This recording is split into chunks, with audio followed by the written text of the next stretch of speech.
This is our floral hemp transplant date by density study. It's conducted here in Kinston, North Carolina at the Cunningham Research Station, as well as the Sandhills Research Station in Jackson Springs and the Piedmont Station in Salisbury, North Carolina. Now, it's important to remember that most of the floral hemp that we are growing is day-length sensitive. And what that means is it's going to grow vegetatively or produce leaves and stems as long as it's receiving about 12 hours or more of sunlight.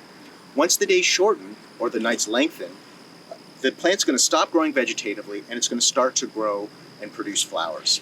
So what this means is if we plant our crop early, say the beginning of May, we have a much longer window for that plant to grow vegetatively. It's going to grow a lot larger.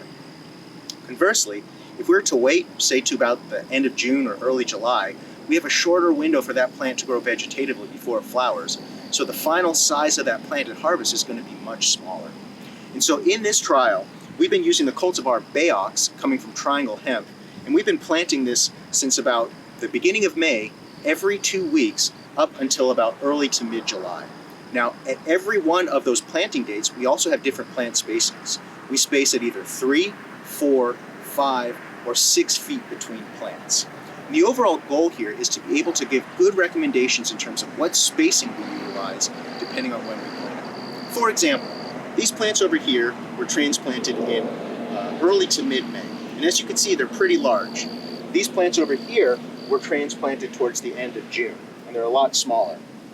Now, because these plants are a lot larger, we're probably going to need wider spacing, maybe 5 to 6 feet between plants. Conversely, because these plants were planted a little bit later on in the season, they're not going to fill out as much, and so we're going to have to cram them in a little bit closer to really optimize our biomass production on a per acre basis. So some of the data that we've been collecting in this study is looking at overall plant growth over time, and at the end of the season, we're going to be harvesting the plants and collecting biomass data as well as different cannabinoid profiles.